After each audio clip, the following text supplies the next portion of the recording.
We only took a week off, but honestly, I was thinking this morning, it feels like a At really least- long time since I've talked to you guys. At least 2 weeks. It feels like at least 2 weeks. Well, I guess it didn't has get to been talk 2 to you in weeks. Boston. That's true. That is true. So it's been a while. So it has been about 4 weeks since we've actually Yeah. talked. Yeah. I've been meaning It's to weird. put together. Like I was gone. I was in Nashville this last week, and it just felt like the space between the last time we recorded, it feels really long. And I don't know if that's maybe because just a lot's been going on, or I don't know. But Since next week is 500, I'll put together that little. It's not many. I go through every once in a while. My phone suggests. It says, "Hey, would you like to look at memories?" And it's pictures of us three. The phone puts together like a compilation of us three, and it always reminds me that I need to publish that. So next week is 500, the actual 500th Yes. episode. So for next week, I'll put together that thing. But it reminds me of the picture that we took together. I was like, I cannot leave Boston without at least getting a selfie of the three of us, which was very difficult to get. yeah, it was. Much more difficult than you would imagine because we were all being pulled in other directions. But we got it. So I got it. Does that mean that, do we record 501 next week or do we take a week off? No, we take another week off. All right. Do we? Is that how it works?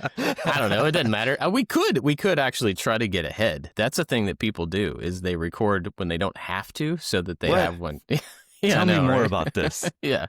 We don't talk Who about are current these? events, so that would be okay. But I can't stand listening to podcasts that aren't talking about current events. It drives me crazy. Like these ones that, Oh. like the comedy podcasts, and like I said, I'm not a Rogan fan, but those ones in that area, there's a couple adjacent that I listen to, and when they're not talking about current events because they canned like 6 of them before they went on tour, it drives me crazy. I almost don't want to listen if they're not going to talk about like the news or whatever the big controversy is in that category of comedy or whatever. Because it's been recorded before anything happened, I kind of lose interest. I'm just like, I don't need to listen to this. That's because you expect them to talk about those things. Yeah, But because they people don't try to. expect us That's the talk thing. about That's what's nobody would expect us to do it. So I think we can a couple, but it does bug me when there's like a big current event that nobody pays any attention to because it was recorded before that event. So In that's case just anybody that's a doesn't thing. realize it, we're recording this, what's today? September 24th, 2003 is when we're recording this episode right now. We're just going to hang on to it until we need it. It's actually the 2025. Well, it is not. Don't tell them that. It breaks the magic. Well, what have you guys been up to? What's going I got on? my porch poles installed. That's my Yeah. video this week. All 11 of them? Yes, it was really heartbreaking to have to cut these hydrangea. I think it's one of the patrons told me, wandering hydrangea, these vines that grow up 3 of the poles, and the whole corner of the porch was basically like a jungle because these things went up and wrapped themselves around the header beam and everything, and I had to go in there and cut them all the way down to be able to pull those 3 posts out. When I had the porch built, I built the bottom and local carpenters built the top in 2013. And they said, what do you want to do for porch poles? I said, just put 4x4s in there. I'll eventually replace them. But at the time, I guess I did think I was going to make them myself. I guess I started buying them, but I never was able to see ones that I like. Every once in a while, if I was at an antique shop, you'd see they'd always have a couple. And I'd be like, do you have 11 of these? And they'd be like, no. We got 8. I'm like, no, I need a full set of 11. So you do see that once in a while at the antique architectural shops up here. You do see collections of porch poles, but I never saw ones that were at least what I envisioned. And so I made that declaration years ago that I was going to make them myself. And I'm really happy that I did. They look really good. I'll send you guys a picture. I did a couple of little posts about them, but I'm still not done. I'm hoping to post that video this week. So this coming Friday, 2023, this Friday, September 20, 2023. No, I'll have that post out this week, but there's a couple more things I need to do and it's raining out. So I might have to work in the rain just to get them done. I got to do like a fascia board and a couple of other things. It's all going to be natural wood for now. I might paint it eventually, and when you do something and it spurs on, like, this looks really good, but it looks crappy next to what was there. So now I have to change that part too. Yeah. So now I might do the whole underside of the porch because it's just naked beams. So a couple of years ago, me and Patrick put lights under there, which looked beautiful. And he said, what do you want to do? I said, I'll just put the conduit up there. One year I'll never get to it, but I want to cover that. And so now that is right here. So I'm probably going to cover, when you look up, you'll see wood. You won't see the exposed roof rafters that cover the porch. So that's going to be another project. I'm already pricing out the wood, and I got a vision of how I want to do it. I'm going to cover up the electrical that's showing. So that's coming. So I'm excited that that's done. I put out my speaker video, which I started in March. I didn't realize how long ago. That's been kicking around the shop. Dang. I haven't looked. Somebody let me know if the thing broke 50,000 views. I have not looked. People don't look to me for speakers, and everybody's mad that, everyone's mad in general. People who like audio are mad in general. They're like, Not at you, just no, in general. they're just mad in general. They're always That's looking just how for, they live their lives. yeah, they're just walking around looking for indiscretions when it comes to audio. Like, That speaker should be pointed the other direction. It shouldn't be on change. That grill's going to change the waves of the sound. You can't send bass through wheels. these guys, they just walk around looking for problems, and now they're all in my comment section. So I stopped looking. Mm-hmm. It's like a glue trap for audio nerds. And Hey, it did break 50. it did? Yeah, it's at Oh. 54. Oh, there you go, 54. Yeah, that was one of those. Just set it and forget it. Never look back. I pinned the comment that said I made what I wanted for me. Good luck, everybody. I'm out. Have fun. Turn the lights off when you leave. That's funny. No, but they came out. I liked them. I personally liked them. They're like good. I can't stand the Yeah. comments. It's like, this isn't one of your best. I expect higher quality. I'm like, shut up. I literally work 20 hours a day. Sometimes things that I'm not quite interested in get overlooked. It's okay. And so the speaker video's out there if you'd like to see it. Oh, the big comment is, why okay, can't we... hang on just a second. I got to say something. Go ahead.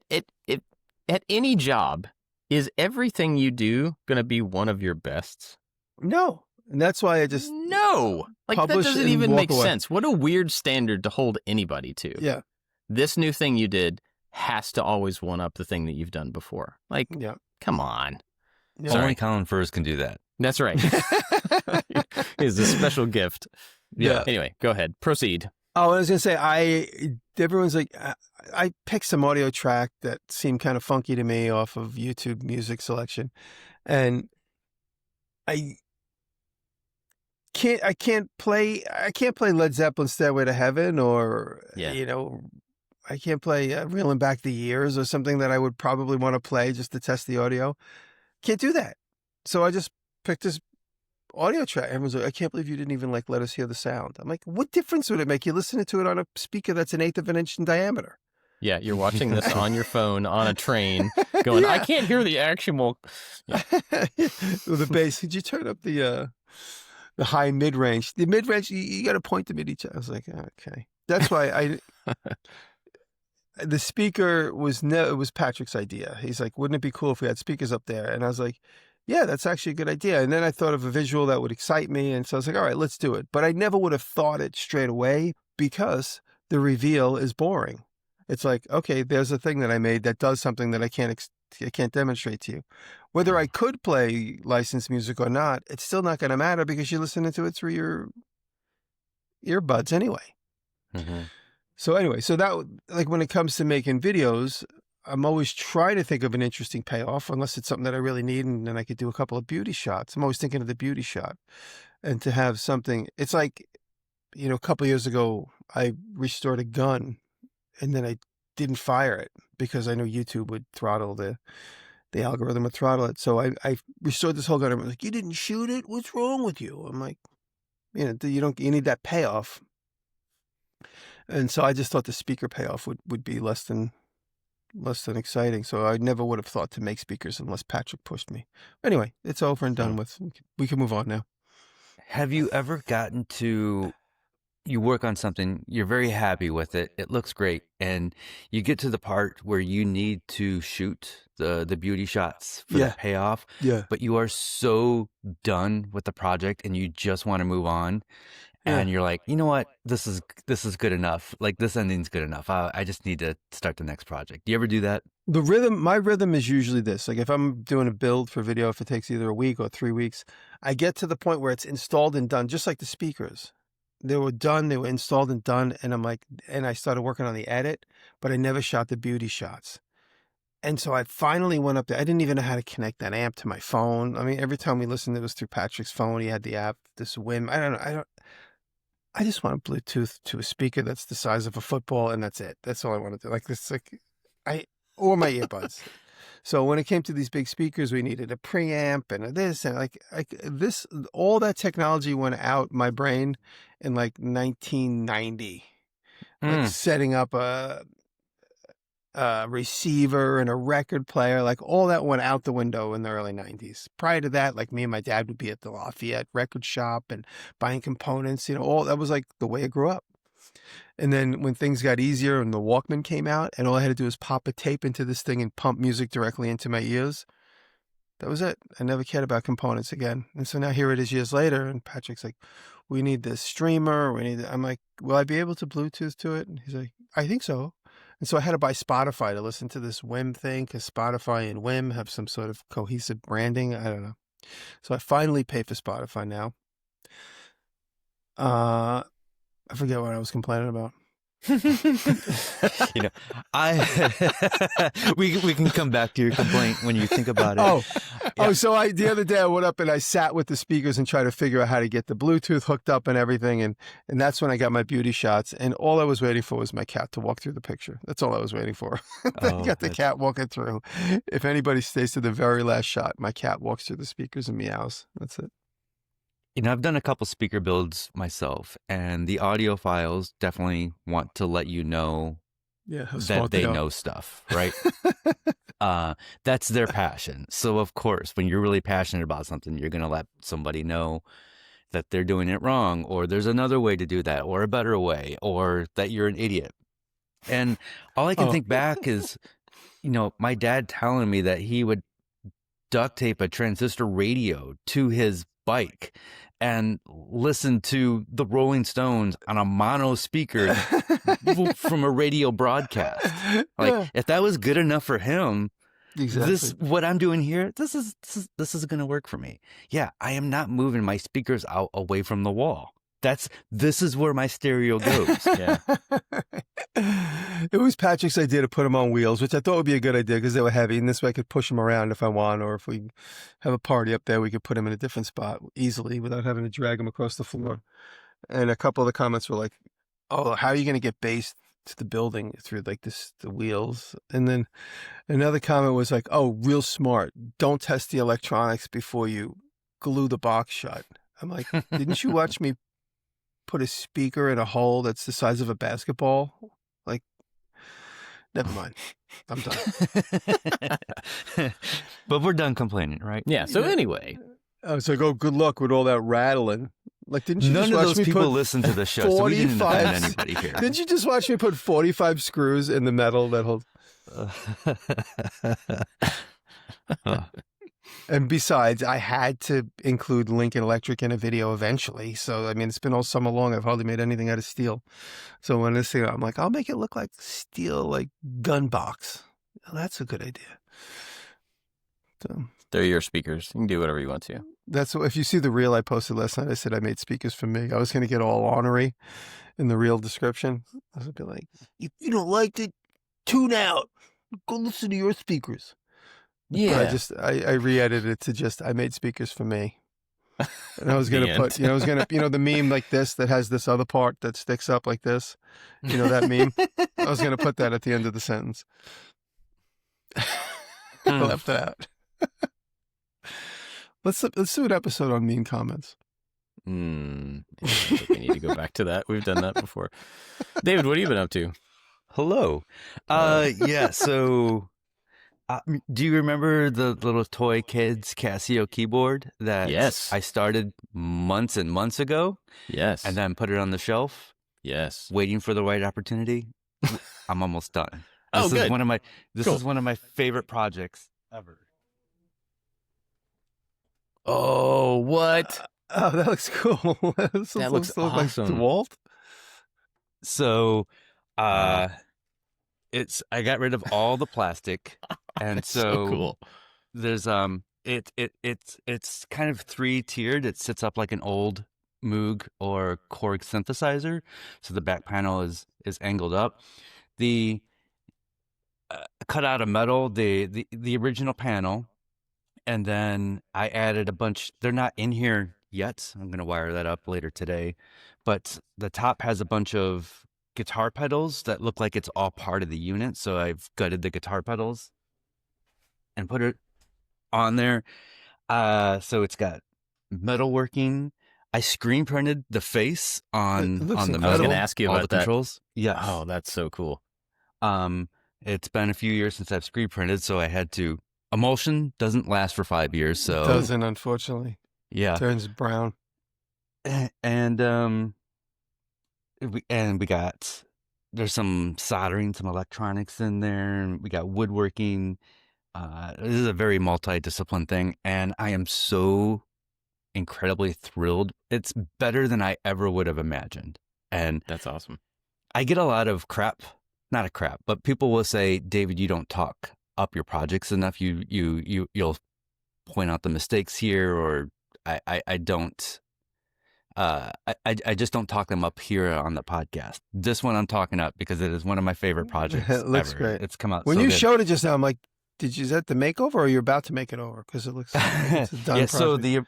the original just was a flat piece of plastic with 2 speakers in there, and it had a bunch of controls. So on here, there were certain, it had built-in songs, and I didn't need those songs. So I didn't, that functionality on the main board has been covered up. So it does have buttons for the various drums, the kick, snare, hi-hat. And then it's got a number pad so you can go through the different tones on there. It still has the plastic piano keys. I left that as it is. I bought this at the Goodwill, it was at the Goodwill, and I left the little cheat sheet stickers that the previous owner put on the keys. So all the C's are red and all the D's are orange.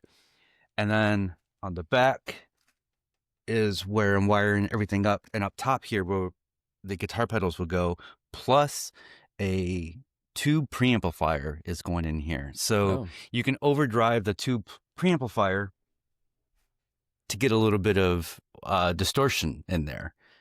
And it's been quite the project. I am so incredibly thrilled with how it came out. That's awesome. Okay, so we were talking about the audio being a hard output to show off. Yeah. Do you have a plan for what showing off the output of this, or is it about the visual? Like, is the output the visual or the audio, or both? So I recorded a song with the keyboard in its factory state at the very beginning of the video. And I said, hey, I wrote this silly little song. It's multi-track. I used the piano and the organ and the built-in drums on there. And so you can see me playing that song, and it's kind of mixed in with me taking the keyboard apart. So there's like a montage at the beginning.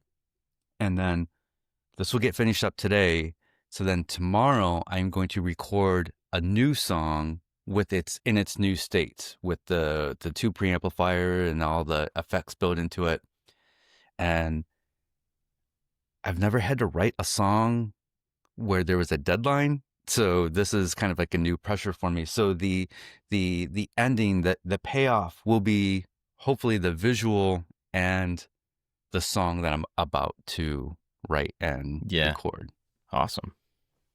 That's cool, man. That looks great. It gets this one scratches all of the itches for me with the multidiscipline plus music. I love making music so much. So yeah, this one's a fun one. Did either of you guys ever get a copyright strike for your own music? Never. Because the algorithm just doesn't understand it? No, I have had twice now 2 comments saying, I am so sick of this AI music. And I was like, I wrote and recorded that. I don't know if that's a compliment or a complaint. That's pretty funny. Cool. Well, I was in Nashville last week. I went to Autodesk University. And so Autodesk brought me down to go to that. And it was only a couple hours away. So I was able to just like drive down and stayed for a few days. And it was not what I was expecting. I'm not sure what I was expecting, to be honest, but it was really cool and just it was at a scale that I did not expect. Did you learn I think I was software? What did you do? well. So I was thinking it would be a lot of classes, like how to do this thing better, how to do this thing better, and there were some of those things, but the stuff that I went to was more about what Autodesk is doing across all of their different things, which is way bigger than I thought it was. Anyway, but the way that they're improving things and the stuff that they're adding, and so a lot of it was stuff that's not even out yet that they showed off. They were doing, and they had a couple different keynotes, and one of the keynotes with the CEO, he was doing live like tests on software, showing things off that was pre-beta, like it wasn't even close to being released, which is really unstable. And he was doing it live, doing the demos live, or other people were doing the demos live, which is pretty dangerous because stuff doesn't work. Like you're in front of 8,000 people in this room, and but everything worked pretty well, and it was pretty incredible. I think the biggest thing that I took away from the whole, like what they were building, was that they're obviously building an AI like everybody else is, but instead of doing like an AI top layer on everything, which is kind of how I look at when people add AI to Notion and to Google Meet and to all, it's just this top level little helper thingy that, I don't know, regurgitates what you say, or it just writes down what you say, or it feels very superficial. So they were talking about how for like 10 years they've been working on underlying models instead of these top level models. They've been working on stuff that, like a model that only cares about this type of stuff, and one that only, and they have the company's broken up into like an engineering, like how to build apartment buildings and hospitals and stuff like that.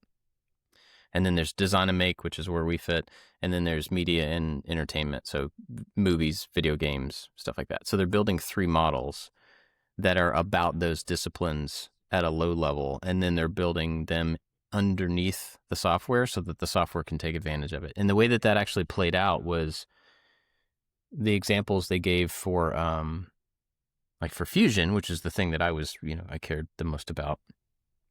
They showed the AI being a way to like skip the, I don't know. I'm not even sure how to explain it without watching the video. It was able to generate geometry, 3-dimensional, editable, real, normal geometry as a ideation tool. So he gave the example. He was up there and he said, we're going to make an air fryer. And so he, in the text prompt, described, my goal is to model an air fryer, and it has these features, and I want it to have a handle, and it has to have this thing or whatever. And so it generated models for just the outer shells of air fryers. And it did it like 3 or 4 times. And then he said, oh, this one looks closest to what I was thinking about. So he like clicked it, and then he had that shell there. And all it was the outer shell. It wasn't like a complete functioning thing or whatever. But the stuff that it generated was based on the models that he had made before. And I think that's the thing that got me. Off the internet. Right. It wasn't just like, let's go to Google and see what an air fryer looks like. It was, somehow it had to have understood what an air fryer was. But the curves, the shapes, the fillets, all the things that made it look a certain way were based on the work that he had done previously in Fusion. And like if he had a habit of building things this way and designing this way, it used that as the stuff to learn from for the model. So, I mean, I don't know him, but what he was saying was all of these things look like something I would have done, not just something AI would have done. And I think that was the thing that really got me. It was like, oh, like you're learning from the individual rather than from the internet, which I think is why everything looks like garbage, is because it's just an amalgamation of everybody's everything all the time. So there was stuff like that really stood out to me. That was kind of not what I was expecting. I was expecting the top level, I don't know, make this thing look a certain way, and then it just like does it for you, and then whatever. but it felt like it was working for the creative rather than against or in place of the creative. But it was a really cool time. Some of the stuff that they're doing is incredible. This isn't supposed to be an advertisement for them. It's just I was immersed in it for several days, so I saw a lot of stuff, and my brain is still reeling a little bit from all the different things. Did you guys workshop any design stuff? Did they ask you to do any active designing? No, I was there as just to watch. Spectator? Yeah. There was so the media entertainment area or section or whatever of them. It's like Alias and Maya, those types of 3D softwares, that are made for games and movies and stuff.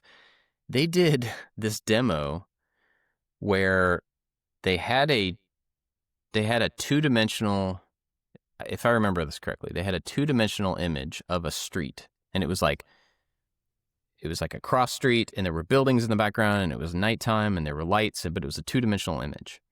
And so they then, in this, whatever software it was, they clicked, gosh, I want to say this right, because I don't want to like overstep it, but I'm pretty sure it was called like Motion Master or something, but they clicked a start point in the middle of one of the street on a 2D image, and then they clicked down the street in another place, and then said, make a human run this path. And this is like a 3/4 view down on a city street, right? And it generated a skeleton type model of a humanoid. And this is within seconds, live demo. It generated a humanoid that started running in a realistic running pattern along this path. And it ran through a fence that was in the image. And so he was like, well, obviously we can't do that. So he clicked in the middle of this line and drug it out around the fence. And then it just ran around the fence. And he was like, oh, it needs to go around the corner. So then he clicked and drug it past a 2D image of a building around the corner. And so the AI understood that that was supposed to be a building. And so then this character ran around the fence to the corner and then made a big swing and went around behind a building that didn't actually exist. I was like, that's like days of work to get an animator to make something run like a human along a path. And then if the path changes, it's another day's worth of work to, it was crazy. And you could hear everybody in the room that does that kind of work go, oh, like that just let me spend my time being creative and making the model look better and making effects and, doing this other stuff rather than like the grunt work of point-to-point animation, which is always kind of tough. That's pretty incredible. So it was a bunch of stuff like that, he was saying, we're not trying to replace the animator. We're trying to make it so that the animator's time can be, 10 times as productive, and they can focus on the part that they actually like rather than, the story and the characters around a fence or whatever. So it was really, really cool. And then they were doing all this crazy like motion capture stuff where they would just swap out, they would create AI characters, and then you could do human motion capture, and then they would just be like, give me an alien that has these things sticking out of its head. And then it would generate that and then apply that to the motion capture in real time. Just wild stuff. Very, very wild. Stuff I'll never use, but, it's really interesting to see. What programs specifically were these? Were they Maya? They were, I think there's a separate program that works with Maya. I think it's called Motion Master or Motion something like that. Yeah. Like I said, this is not stuff I've ever, I used Maya for like a week in college. Yeah, 100 years ago, so I don't really know anything about it. I downloaded a pirated copy back in the day, used it for a week as well. And then you were like, nope, this is not for me. This is not for me. Yeah, this is way too complex. Yeah, it was a really cool time. And then I also I got to hang out with Zyla Foxland. She was there. And then a guy named Harvey Newman, who was a game developer. He's from the UK. And so the three of us were brought there by Autodesk. So we kind of got taken around from place to place. We had people like making sure we got to the places we need to be and getting us past security. And security was really heavy. It was pretty wild. Like for these keynotes where the CEO is on stage, like it was pretty legit. So we got taken places, and made sure that we had everything we need. We got handled was the way we kept saying it. Like there is a handler that is handling us, which was a little bit weird, but not bad. Just I'm not used to that. we had a really good time, and just being in Nashville for a couple days was cool. So yeah, that's kind of what I've been up to. And then before that and after that, I've been working on the pool house. I don't know if I actually talked about. I don't think we've recorded since I started working on it. No, you had plans last time. Yeah. And material. Yeah. So now I have a building. Now it is. Framing was done in like 3 days, which went way faster than I thought it was going to. That was kind of weird. But got the whole thing framed in 3 days. It has 99% of the sheathing on it. I have 2 pieces I have to put on the backside of it. I want to point this out to our listeners. Okay. That you sent us a photo, and it's impressive that only you did it. No help. Yeah. It's really impressive. So far, yeah. And I was telling you guys earlier, like my dad has been over a few times. He listens to the show, but he's offered to, if you need some help lifting things or whatever, just let me know. And I really am trying to see how far I can get on this whole thing myself. Mm-hmm. And that started with the design. Like I wanted to design the entire thing. And then I verified that design with an architect, to make sure like I'm not doing stupid things. But I really wanted to design it from the ground up and build as much of it as I can from the ground up by myself. And there's going to come a point where I can't anymore. Like there's a big double door that goes on the front. I can't move a double door, glass door by myself. There's just no way. It wouldn't be safe for the door. So, there will come a point where I'll have to get some help, but I'm trying my best to kind of see what my limit is on capability, So far, my shoulders and my forearms are telling me where that limit is. It's very close. I'm feeling it. So I was telling my dad last night, I think I could go into construction, but I don't think my body really wants me to, because I'm like waking up in the middle of the night and I'm like, oh, my shoulder's just not happy. So, but so I've got it almost sheathed, and I've got flashing tape covering almost all of the seams. And so I'm almost at a point where I can start putting on the rafters, which will show up this week. And that feels really cool. Like being able to get the roof on and keep water out of it, because it's been super dry for the last several weeks. And then this week it is not super dry. It is super wet. So that's kind of a drag, but I think it's going to be really cool to be able to, close up the roof and then see if I actually got it to stay dry on the inside. But I'm also having to pivot to a different project that I've told you guys about, but I can't really talk about yet. It's an unreleased product. And so I'm pivoting to work on that for the next couple of weeks. So I think the building's going to have to pause, which is a kind of a bummer, because I'm like, okay, good, momentum on it, and I'm working on it a little bit every day and everything. So, but yeah, that's what I've been into. It's mostly new stuff for me, but I think we were going to talk about not new stuff, about relearning things that we have already done. And David, you mentioned this a little bit with your keyboard project, how many disciplines were a part of that. What of those disciplines did you have to go back and refresh on? Most definitely the screen printing is like exposing screen. So I've got a older screen printing video. I went and rewatched it. I know you have a video, and it's when you don't do something every week or every month, at least for me, I'll speak for myself, I completely forget it. Like many years ago, I made a pen turning video for the lathe, and there's a process to it, because you're using all these pre-built parts to make a pen. And every single time I go to make a new pen, I have to go watch my old video on how to do that to relearn it. And the screen printing was the exact same thing. I had to relearn it. I'm like, oh, I didn't talk about my exposure times in the video.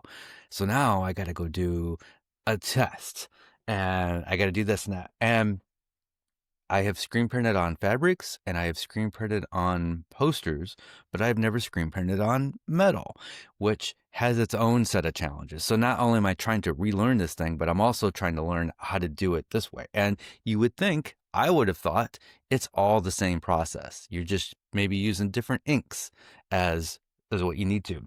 So it turns out I'm using an acrylic ink.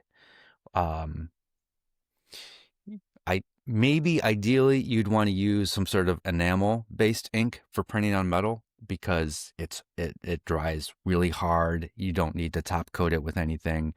But the problem with enamel ink is Enamel would be like a solvent based? Yes, exactly. Then to clean your screens, to clean all your equipment, then you got to use some sort of like mineral spirits or whatever instead of water. Stinky. That sounds awful to me. Yeah. So I wanted to stick with acrylics, and I'm just going to do a top coat later today. And so I'm using acrylic on metal. And usually when you screen print, you have an offset. So it's sticking up like 1/8 of an inch off the surface. And so when you run your squeegee on it, the screen makes contact and then lifts off. Right at the squeegee. And turns out that with metal, you don't want to do that. And you need... Really? Yeah, and you need, well, not in some cases. I'm using a 230 mesh screen, which is a very high detail screen. You would think I've got tiny little letters. I want high detail. I wish I would have recorded more of the failures in the video, but my acrylic ink wasn't thick enough to like. I would do a test on a piece of cardboard and it would be absolutely perfect. Every fine little detail is all in there. And then when I went to print on the metal, it kind of bled. Yeah, because the cardboard sucks your moisture right away. It sucks it in, and then the metal holds it there. doesn't. Yeah, Metal doesn't. So the ink then wants to like spread out. So I thickened it up. I used some sort of like gel medium to thicken it up, and that helped. But it wasn't perfect. And so doing some research, and I was like, put no offset, your screen right on the surface. And then it's what I use, and it's much better. It's still not perfect. And I'm learning that maybe I wanted a lower mesh screen to allow more of the heavier ink to just go through and just sit on there. And so it's a learning process. It's not perfect, but it is handmade. And so, if you take your magnifying glass, you're going to be like, well, that's not a very good print. And that's evidence that you're a jerk if you do. Yeah, it is. This is, there's a lot of evidence out there, Bob. There is not you. I meant the person that goes to it with the magnifying glass. I gotcha. Not you. So this is this is one of those. This is going in my art show. We can talk about that next week. There's a little bit more details on that, but this is one of my art pieces. And so, but anyway, going back to the topic, I had to relearn plus learn on top of that. And the struggle with that for me is most of my videos have a sponsor, or if you're a listener and you're making something for a client, you need to figure out your end date. You need to work within that, and relearning just throws all of that right out the window. And I have I expected I was going to have the screen printing done 2 days ago, and I could move on to all the guts and the internals, but it took me over a day to do that. So now I'm behind, and there's that part of me is like, I love a project that there is no learning. I could just do what I know how to do, and I know how long it's going to take, and everything is going to come out just fine. But that doesn't push me forward. So this is one of those projects it's been frustrating, but the reward is much bigger. Yeah, I think that project where you already know the stuff, you have a lower probability for like an aha kind of like wow moment. Yep. Because you're not pushing yourself to do something new. But I would imagine when you got that to print the way that you actually intended it to after the trial and error, then you were like, oh, like I got it, or I got close to it, or whatever. You're just going to have more chance of that if you're trying new stuff, I think. Yeah, I do a lot of relearning, but I think, I don't know. I always feel a little bit bad. I don't know why I feel bad, but when I relearn stuff for a video, I know that I'm relearning the bare minimum.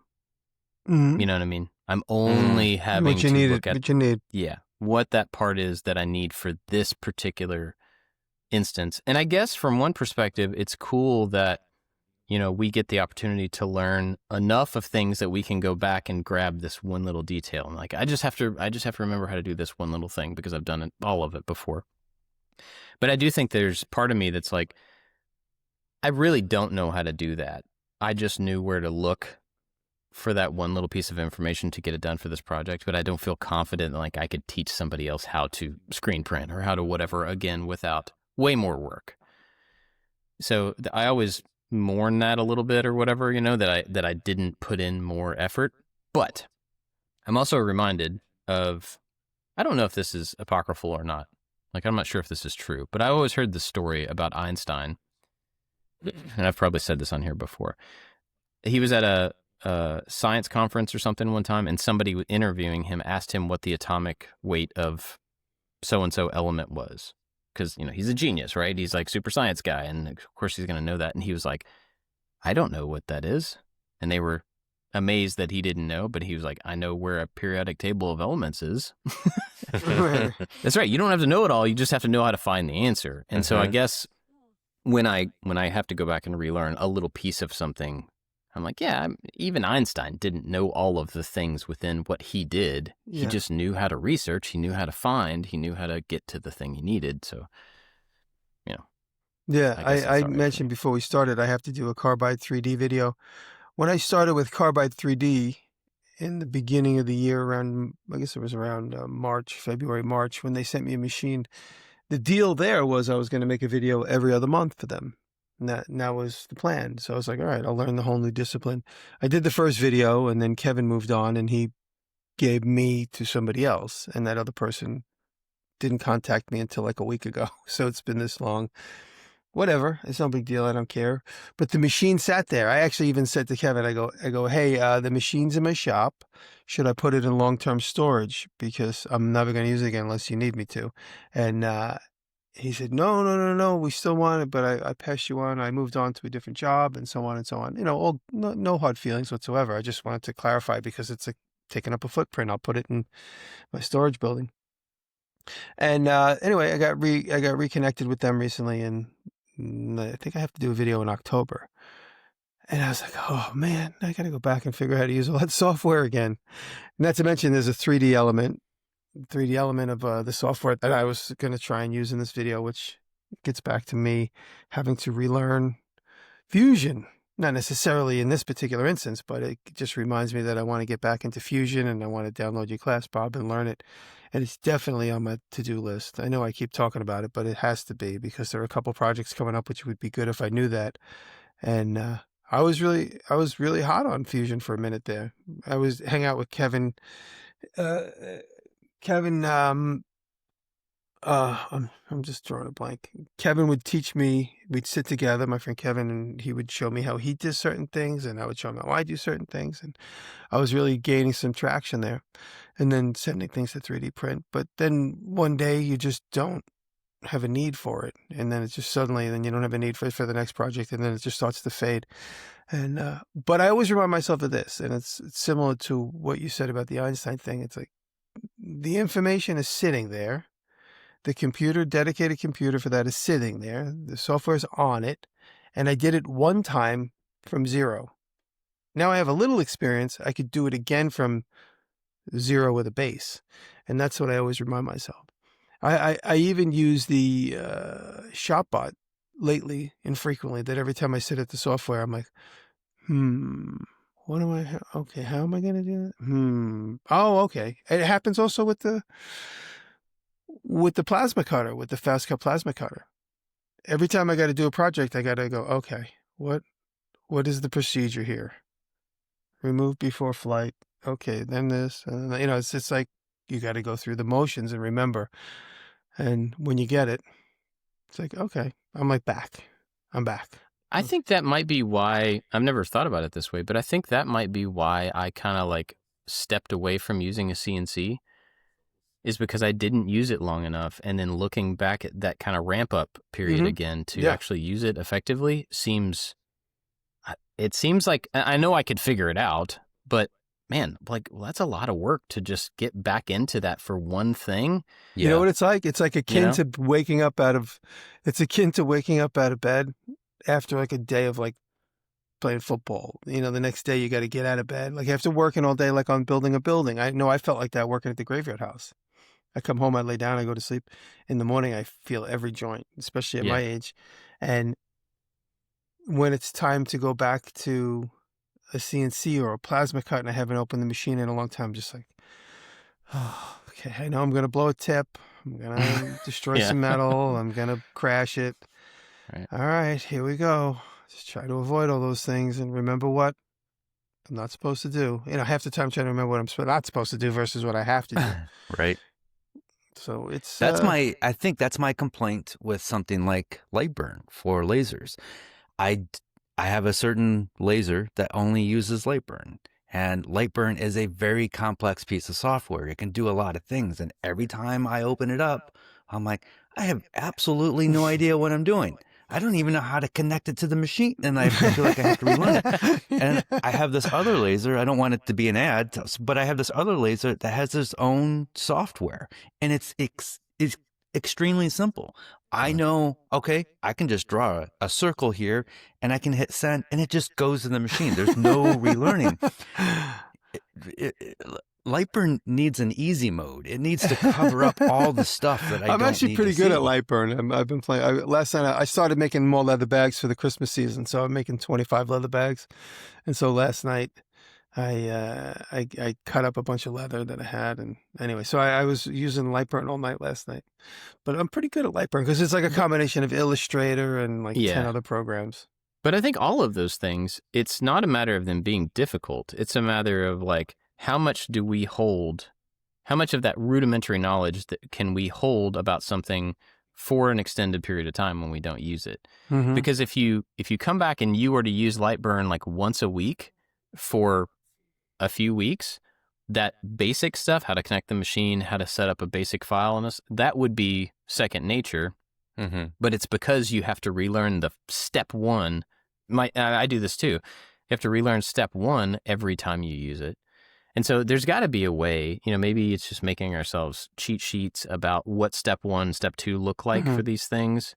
While we're doing them and learning them for the first time, we should be writing this stuff down so that when we come back in 6 months, we don't have to go like, ugh.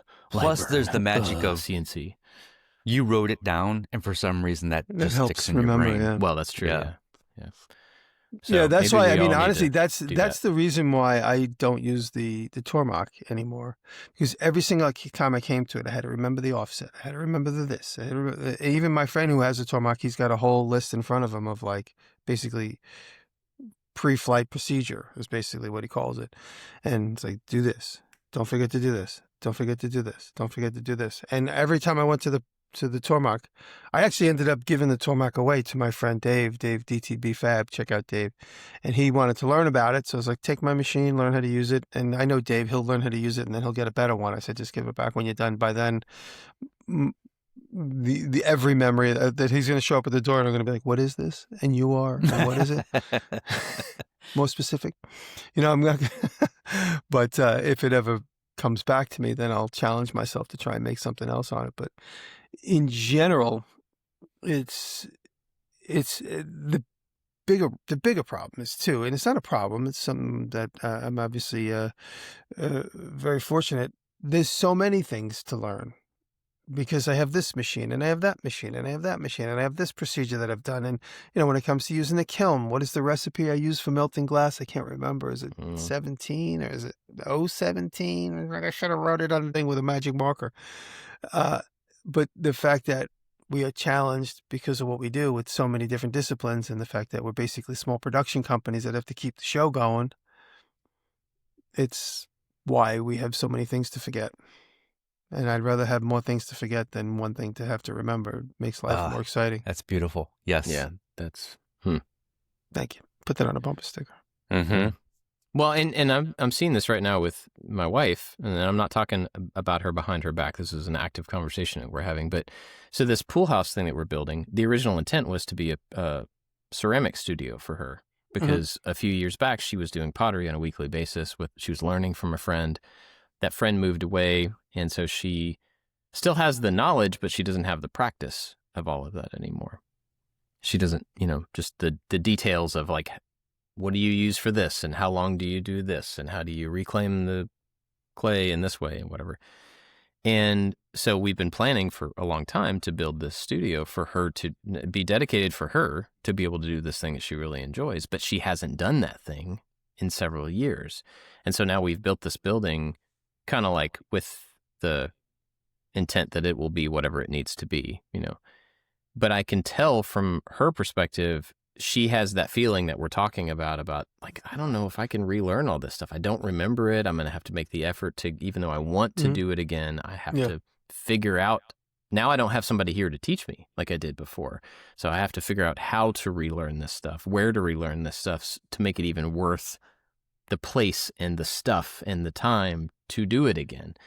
And so I can see that struggle in her, and I don't know a way around it other than like with all of these things, we just have to decide that the payoff is worth the getting into it again. You just got to remember what was the spark that got you through it the first time. And something interesting, you just reminded me when you were talking about pottery. There are a couple, what I tend to do with pottery is, and I still don't know the clear-cut answer. When you bisque something, I bake it probably at the cone it's supposed to be baked at, and then I glaze it and bake it at the cone again, so it comes out like a burnt piece of toast. And I'm starting to realize that like bisque is just a little bit of heat. It doesn't have to be like the same cone. But I've never had formal training, and every time I turn on YouTube to look at a potter to talk about it, they start talking like this, and then they never get to the point, because potters all talk like this, and they never get to the point. And then I go, you know what? I'm going to figure it out on my own. And then I end up toasting my bowl because they never get to the point. But now I haven't really experienced ChatGPT with pottery. Now I'm just saying this to myself out loud. Oh, yeah. So ChatGPT has the answer to a lot of things. The other day I was having trouble. Every once in a while your laser just resets and you don't know why. Everything's like all of a sudden the origin's in the wrong place. And every time you go to do perimeter, it's like, it's going to go out of bounds. I'm like, no, it's not. The material's right in the middle of the table. It's like, nope, it's going to go out of bounds. You want me to try it anyway? I'm like, and so That's it my goes. CNC, yeah. And so I'm like, why did it reset the origin? Why does it think that this plat, it's in the middle of my screen, is off the left side of the complete palette? It's like in space outside the machine. And so I went to ChatGPT. I was like, how do I get my origin? And it's like, oh, go to this menu, go to that. I'm like, oh, well, thank you, ChatGPT. You just answered questions I was trying to figure out for like 20 minutes on my own. And a friend of mine reached out to me and he's like, hey, I'm having a killer time with my laser because I can't get the thing that did. And I was like, ask ChatGPT exactly what you asked me, because he has a different brand. And he did. He goes, dude, they knew exactly what to do. It's like, there you go. So when it comes to pottery, I could ask ChatGPT, like, what is a good thing for bisque? So, but this is the biggest point I was trying to get to. A couple months ago, me and Rachel went out to dinner with some friends in the neighborhood in Woodstock, and Lee's a potter. And I didn't know that. I mean, he does everything. He's like us. He does everything. And he said, I go, oh, you did there was pottery everywhere. I go, oh, I did it all. I'm like, oh. And then I hammered him with like 10 questions. And he's just like, oh, the answer's it. Beep. He's like really quick thinker like us. And he just rattled off the answers. And I'm like, okay, cool. Now you tell him he should make pottery YouTube videos that aren't boring? He doesn't care about YouTube. But it was funny how so the point I'm making is like when you're in the vicinity of other people that like to do that, you could vampire some information from them. That's a verb? Yeah, vampire some information. It is now. Yeah. Say, oh, well, and like how did you paint this? In the pottery example, like we went to another lady we know in town who has been a potter she's in her late 60s, I think, and she's been a potter since she was in college. So like active, she has her own studio. She sells stuff all the time. She makes beautiful work. So we went and toured her studio a couple of years ago, and she walked us through and showed all the different things that like her process, and she had multiple places set up so she could teach people and stuff. And then she had a room with her kilns in it. And so on one side of the room, there were a couple of kilns, and she had gas and she had electric, which I didn't realize that they were used for different things, but she had both of those. And then on the other side of the room, it was her glazing area. And this was eye-opening for me just because I had no experience with this stuff. It was a table like as big as my desk, so probably 5 or 6 feet long, and then shelves above it up on the wall all the way up this like 10 or 12 foot height ceiling.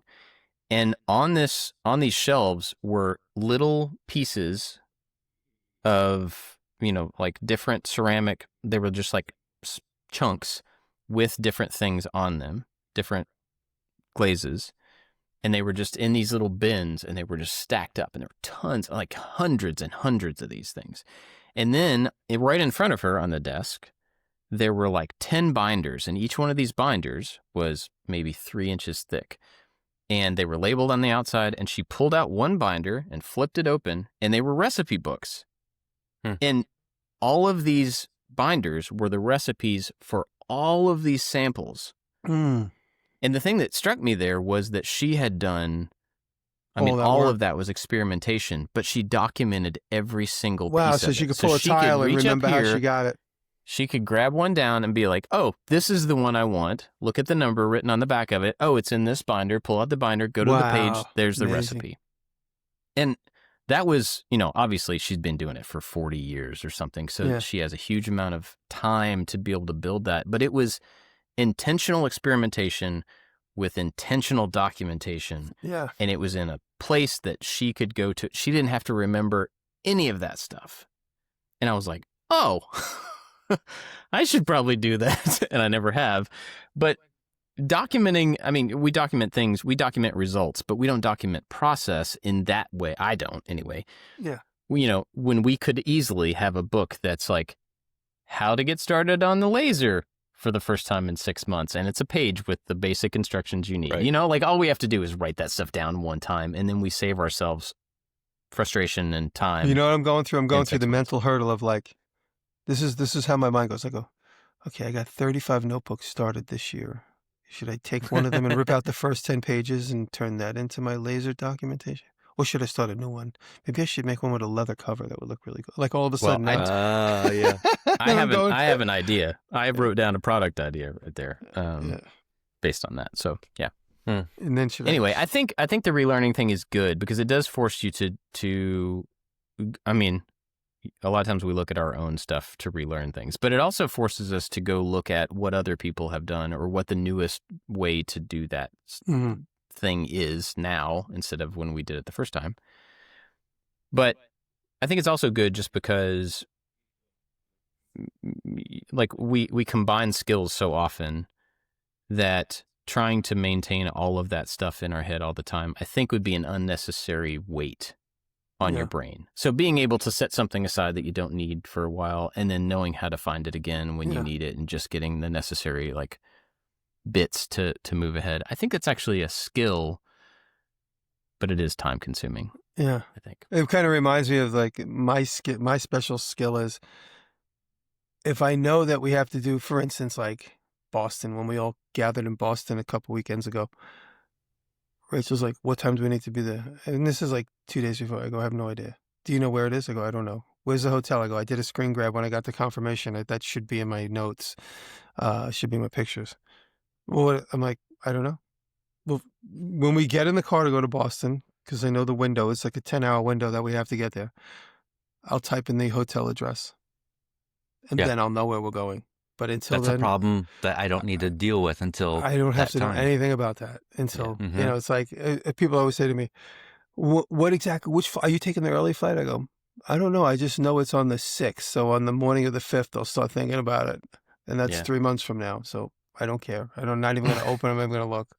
If we're trying to schedule something like a dinner, we'll schedule it like 2 hours before. We don't have to do it now. It's 3 months out." Like, are you gonna say it? I'm like, I don't know. So I gotten to the point in my life now at my age, I just like, how will you, I have no idea. I haven't even thought about it. And I'm not going to think about it until I need to. So if you're worried about your plans, you're on your own. Like when we all have to get together at a place. That's why we don't rely on Jimmy for planning anything. It's true though. Yeah.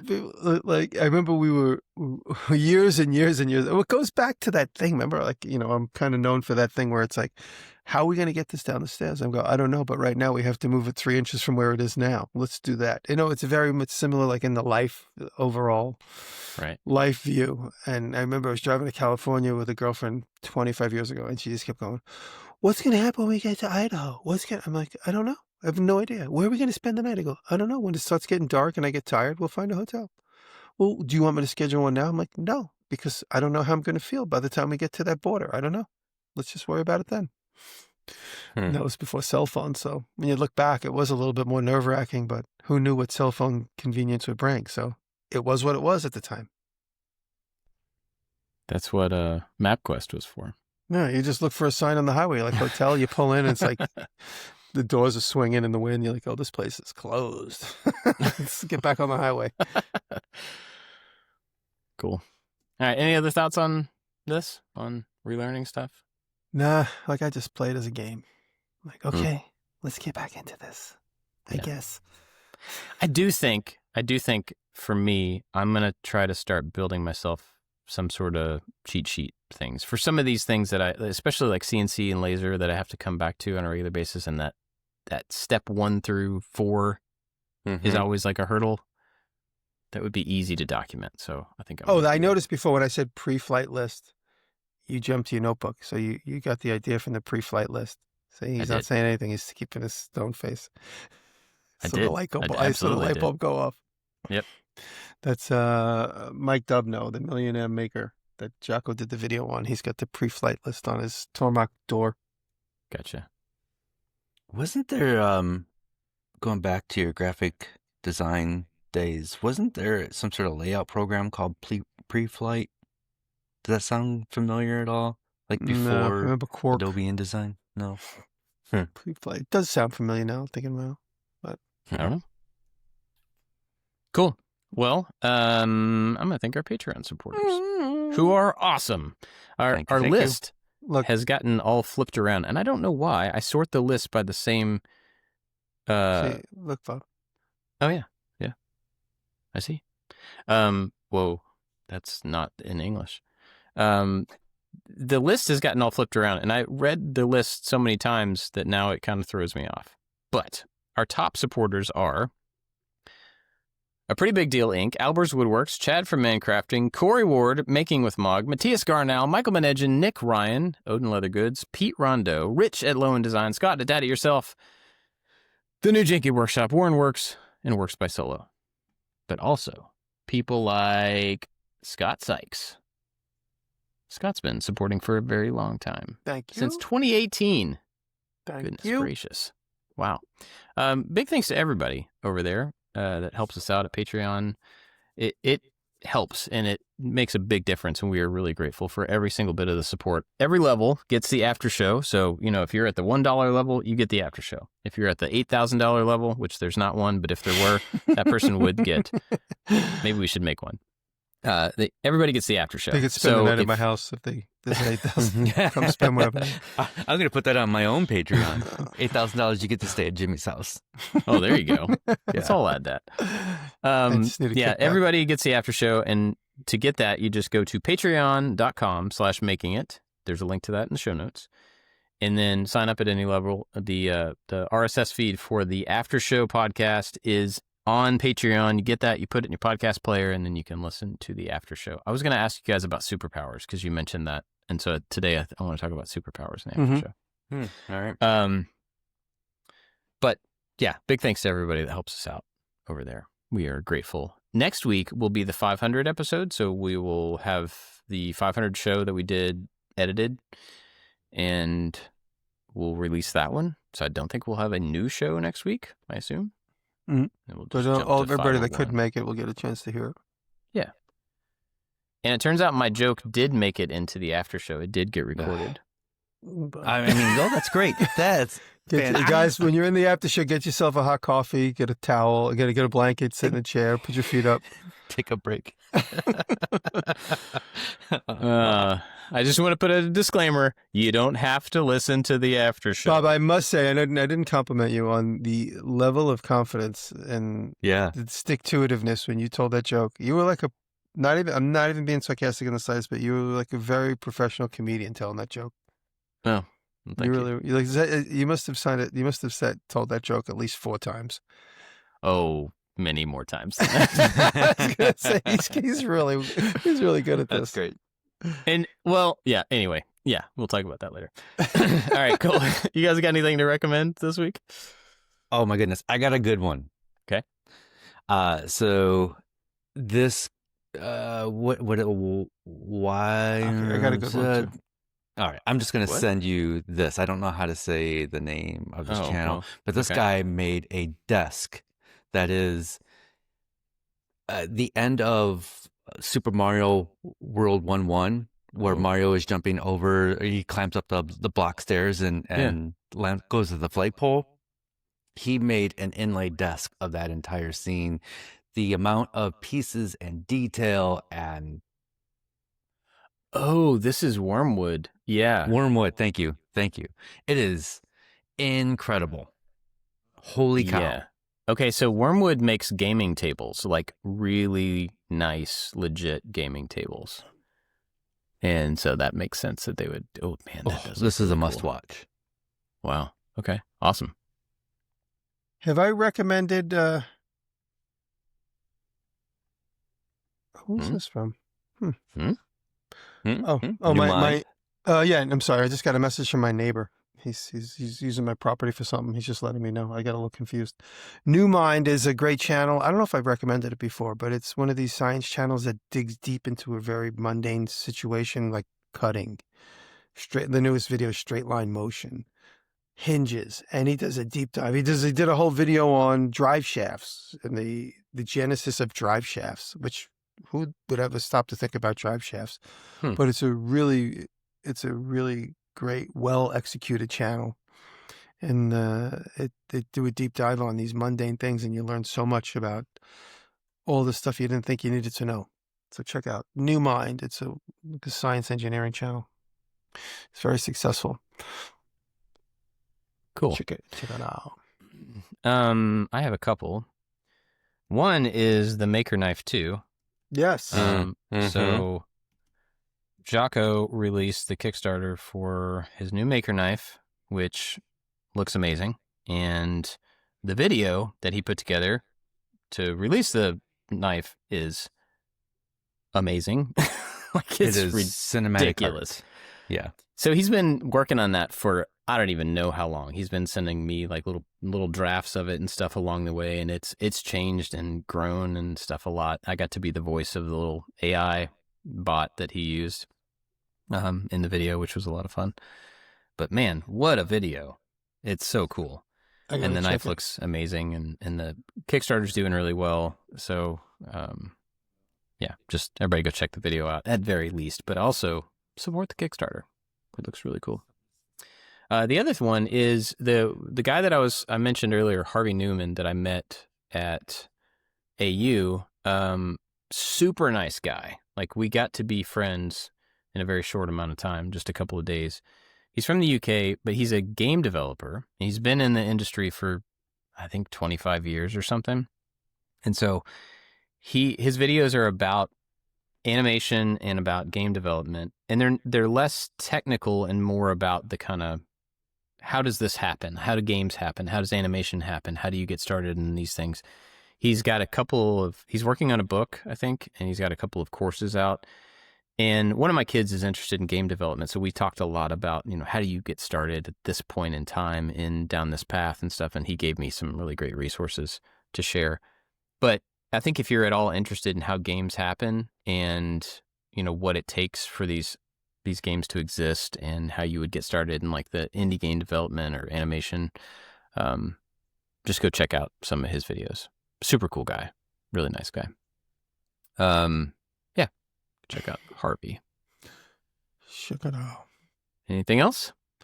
I think that's it. Okay, cool. All right. Well, thanks for listening, everybody.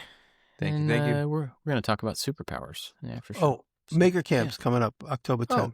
Come for the day. I know Yeah. you guys aren't coming. I'm not. You guys did your obligation to. You guys came out to Boston and said we won't see you guys for years now. Years. That's not true. That's not true. So wait, this would go. October, by the way, is 11 years for us, right? Yeah. Every year we try to remember when Halloween. we started. It's 14, right? It Right, was Dave? Halloween, right? Yeah. It's your anniversary, right, Dave? Yes, our wedding anniversary will be October 17th. And that's 11 years. Yes. Yes. You're supposed to know that. It's just I know. I know. We both forget. Yes. Last year was our 10. Yes. 11 years. 11 years. So that's why we have a good anchor to remember. Yeah. Yeah, that's 11 years.